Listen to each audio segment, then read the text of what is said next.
Musik. Satu-satunya bahasa yang dimengerti semua orang, tak peduli apa budayanya. Musik sangat menyentuh kita. Genre apapun, kita jelas tak perlu riset untuk mendukungnya. Kita semua pernah mengalaminya, bukan? Bayangkan, kamu nggak bisa menghindari mengetuk kaki, menjentikkan jari, angguk-angguk kepala, atau goyang sambil jalan. Bisa dibayangkan dunia tanpa musik. Meskipun, pernahkah kamu bertanya-tanya bagaimana musik mempengaruhi otak? Penasaran?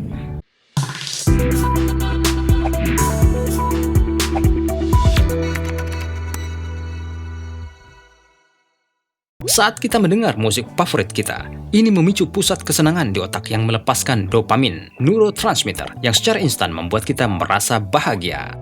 Ketika kita pertama kali mendengarkan musik, korteks pendengaran yang merupakan bagian dari lobus temporal yang memproses audio dan fungsi-fungsi lain seperti memahami ucapan, bekerja bersama dengan otak kecil untuk membagi bagian-bagian dasar musik.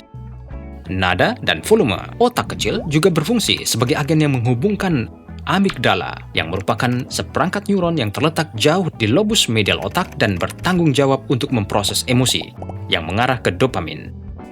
Ingat, ketika kamu merasakan kesenangan atau kedinginan saat mendengarkan lagu, inilah tepatnya bagaimana musik bekerja bersama otak kita untuk membuat kita merasa baik, kompleks, dan indah pada saat yang sama, kan? Berbagai genre musik memicu emosi yang berbeda di otak kita. Pop.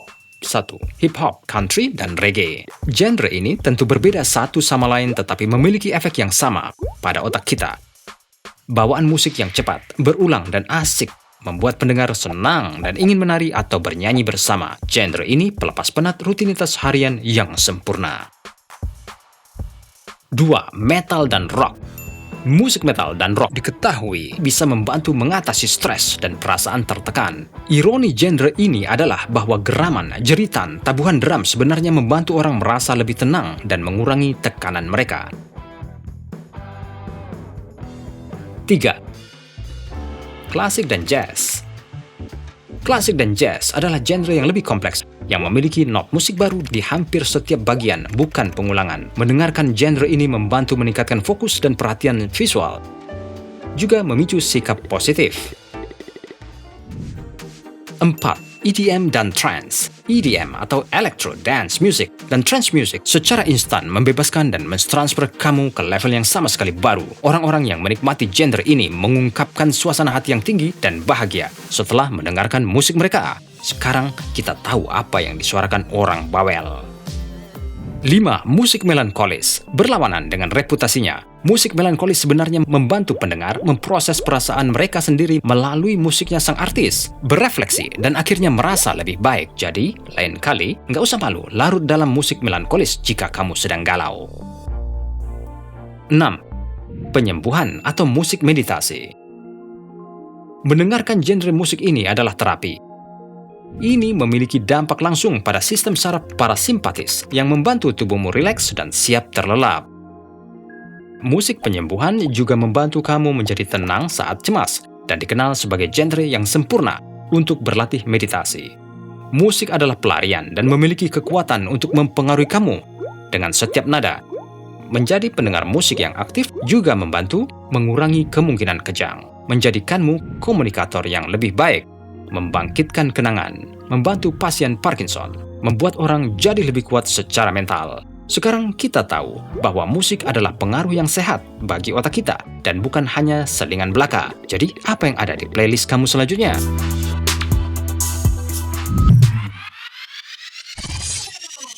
Mengapa kita memiliki sidik jari? Sherlock Holmes sering berkata, tidak ada kejahatan yang sempurna. Itu benar, penjahat selalu meninggalkan jejak. Dan kalian semua yang suka nonton film detektif yang seru akan setuju bahwa sidik jari adalah cara termudah untuk melacak penjahat. Tapi, pernahkah kamu bertanya-tanya mengapa kita memiliki sidik jari dan peran apa yang mereka mainkan dalam hidup kita? Hari ini kita akan menjawab semua pertanyaanmu tentang sidik jari. Mari mulai dengan apa itu sidik jari.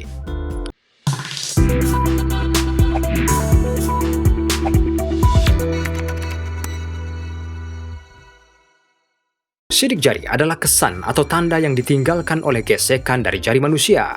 Mereka adalah lingkaran kecil dan pola lembah di ujung jarimu. Ada 3 jenis pola friksi punggung bukit: simpul, lingkaran, dan lengkungan. Identifikasi sidik jari. Daktiloskopi adalah proses membandingkan kesan friksi kulit dan jari, telapak tangan dan jari kaki untuk menentukan apakah mereka berasal dari orang yang sama. Dan sekarang untuk pertanyaan utama, apa tujuan sidik jari? Atau mengapa kita memilikinya?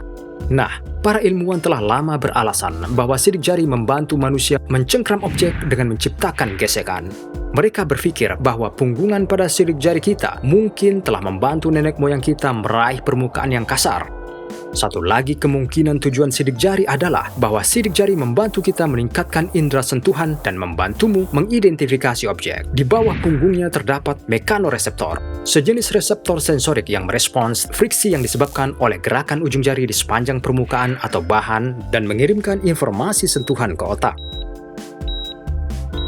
Mengapa kita memiliki sidik jari yang unik? Sidik jari digunakan untuk mengidentifikasi orang karena sidik jari setiap orang itu unik. Orang-orang dapat memiliki pola sidik jari yang serupa, namun tidak sama. Sidik jari bahkan lebih unik dari DNA. Sebagai contoh, kembar identik dapat berbagi DNA yang sama, atau setidaknya sebagian besar. Tetapi, mereka tidak bisa memiliki sidik jari yang sama. Bahkan, sidik jari juga bervariasi di antara jari-jarimu sendiri. Artinya, kamu memiliki sidik jari yang unik di setiap jari. Bisakah kamu benar-benar membakar sidik jarimu? Ya, kamu bisa. Cukup banyak luka atau luka bakar yang masuk lebih dalam dari lapisan luar kulit yang dapat mempengaruhi pola sidik jari secara permanen. Sebenarnya, tujuan sebenarnya dari sidik jari tidak pernah jelas atau konklusif. Namun, kita semua bisa sepakat bahwa ini penting dan diperlukan untuk mengidentifikasi orang. Kami harap kami telah menjawab semua pertanyaanmu tentang sidik jari. Kamu ditegur karena membungkuk di meja makan? Atau apakah kamu berulang kali diberitahu untuk berdiri tegak atau jangan bongkok? Komentar seperti itu mungkin membuatmu jengkel. Tetapi itu tidak salah. Dari tingkat rasa sakitmu hingga kepercayaan dirimu, postur tubuhmu berdampak lebih dari apa yang kamu pikirkan.